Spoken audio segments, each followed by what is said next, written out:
Hi, Aries. Okay, ito na po ang inyong reading, July to August 2024. Kuha lang tayo ng ilang guidance, advice na kailangan marahil ay marinig ninyo ngayon. Mensaheng gabay lang po about love and career ang pag-uusapan natin.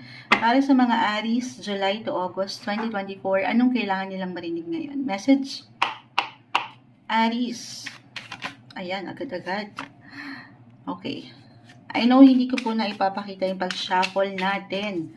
Dahil live na live tayo sa, ayan, may bumabagsak pa isa-isa. Live na live tayo sa ating FB. Tapos nandito ang camera, andito pa si Moonchild, ang laki. So may struggle sa space. Huwag kayong mag-alala, hindi ko po ito tatamisan. Huwag pong laliman yung bawat pagbasa natin. Queen of Cups, pa isa-isa yung bumabagsak. Ayan na. Okay. So isahin natin. The Temperance card ay narito. The Six of Swords, Queen of Cups. The Four of Swords, this one is in reverse. Ayan. Hopefully mailaban. Seven of Swords. Aries. Merong patuloy na movement. Oo nga. Moonchild, lagi naman tayong gumagalaw. Ayan. Nagpo-focus sa ating camera. Okay.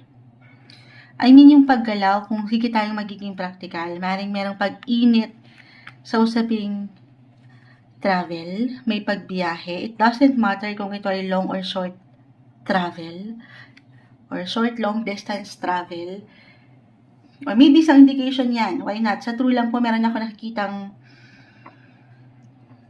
ano yan mo, child? May pagkapagod, physically, mentally, emotionally, lalo pa kung andito yung init sa inyo na patuloy nyong gampanan yung ilang trabaho na hindi madali. Isang indikasyon marahil yung paglalayag. Paglalayag, the Six of Swords, kita mo siya dito. Ayan, may pagbiyahe, may pagtalikod dito sa ilang hectic nyong schedule, sa ilang work. Okay? Ano lang yun guys ha? Sa realidad, tayo ay magkakaiba pa rin ng posisyon, ng sitwasyon. Just only take what resonate. Tayo po ay general reading. Maybe, isang reminder lang yun na why not huminga-hinga naman at nang makapagpahinga, nang makapagpahinga. Okay, dito sa ilang isipin, hindi sa tatalikuran or tatakbuhan nyo yung ilang problema, yung ilang talagang nasa trabaho, yung mga nakahain dyan, inihain ng inyong mga boss. Pero kalma daw. Temperance card. This is all about balance. Lalo pa nga po kung meron talagang existing na pakiramdam kayo dyan na sandali, parang kailangan ko ng fresh air. Ganon. Spend time with nature, with Mother Earth, baka makatulong. Okay, additional lang naman yun. Pero other messages, if ever hindi mag-apply, 4 and 6, ito yung pagiging healthy when it comes to your health. Hindi po isang health advisor ang Moonchild. Pero sa kabuuan na rin, 4 is all about your home, family. Maaaring merong ilang, ayan, baka yung travel. Maaaring merong pag-travel kasama sila. Or kahit over the net ito, for some of you na nasa malayo, may ilang connection na pwedeng mabuo kasama ang ilang taong malapit sa iyong puso. Okay? Temperance, the Queen of Cups. Talagang isang reminder to for you, Aries, to stay balanced, remain balanced, na hindi na madali talaga sa ating buhay. Physically, mentally, emotionally, lalo kung andyan yung energy nyo talaga to take action, ang daming ganap, ang daming yung iniisip, pinapriority. Pero take some time off daw, your busy schedule, okay, na makapag-unwind, na makapag-relax, makapagpahinga. Or paangatin mo yung iyong social life, why not? Andito yung ilang diskarte mo Yung mapamaraan mo, gaano man ka-busy ang buhay, ay mapapangat mo yung diskarte na para sa'yo naman. Okay? More on self-care and self-love. At walang magiging malalim na problema. July to August yung hinaharap natin. Or, na-mention ka na yung social life, maaaring merong ilang, kung magiging open lang kayo, okay, kahit over the net or online connection ito, may ilang positive possibilities, why not? kung papaangatin niyo yung diskarte with 7 of Swords, kung magiging bukas na kayo, actually 4 of Swords, makakapahinga na. Andito, mabubuhay naman yung energy eh.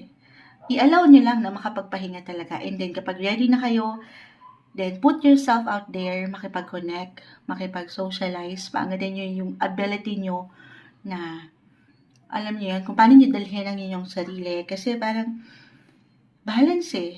Queen of Cups, Temperance, maaaring merong someone kayong makilala, or merong someone na makitaan kayo ng inyong mga natural na kakayanan, kahit yung kayo lang. Kung paano nyo dalhin ang yung kayo, physically, emotionally, lumalakas dito ang inyong aura, kumbaga. Okay, meron patuloy, yung unang word ko, magandang flow, yung movement. As long as, syempre, pagalaw-galaw tayo, sasamahan ng patuloy na pag-aksyon. And merong magandang flow talaga dito. Okay?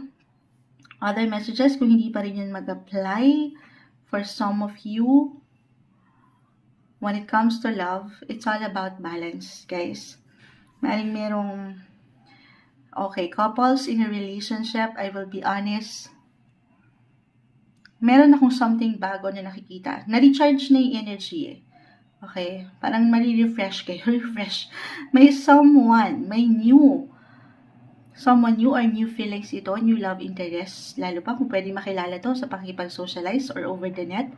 Ang daming possibility na overwhelm si Moonchild, pero may pag-spark pagdating sa inyong mga love life. Kahit unti-unti, ito ay isang proseso, lalo pa kung pagod talaga kayo, syempre pa walang time, pero kung ready kayo, willing kayo, kung bukas na kayo to love or sa love single, ayan.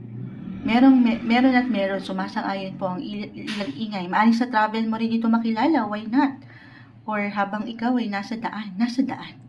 Hindi, pero maganda yung connection natin nakikita ngayon. Couples, ayan, i-add ko to. Kung meron kayong hinihintay, eto, hindi po isang medical advisor ang Moonchild. I-add ko to kasi astrologically, mag-highlight talaga rin ang inyong mga 5th house. At dyan po pumapasok ang fertility, pregnancy. Again, hindi kailangan mag-apply ito sa lahat. Single. Huwag nating ipilit. Okay? Pero merong someone new, a baby blessing for some of you. Kung hindi ito mag-apply sa inyo mismo, and then one of your family member or ilang taong malapit sa inyong puso, may pagbubuntis. Okay? Other messages. Kung hindi pa rin mag-apply yun, ang daming messages dito. I-add ko lang.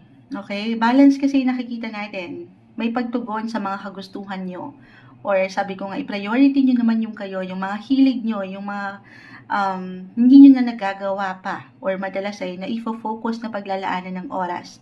Andito yung mapamaraan, malikhain yung paggawa. Kung meron kayong mga gustong gawin, maging ano pa man yan, mapa-sports man, or kahit sa simpleng hilig nyo lang, then i-allow mo ang sarili na mag-enjoy. Okay? Enjoy mo rin ang buhay. Dahil hindi natatapos sa isang punto ng pagkapagod. Sa true lang, sabi ko nga sa inyo, una pa lang may pagkapagod. Hindi natatapos yan. Pahinga lang, di ba? Laban ulit. Move on ulit. Move forward. Patungo sa inyong mga highest potential. Ngayong July to August 2024, para sa inyo, Aries.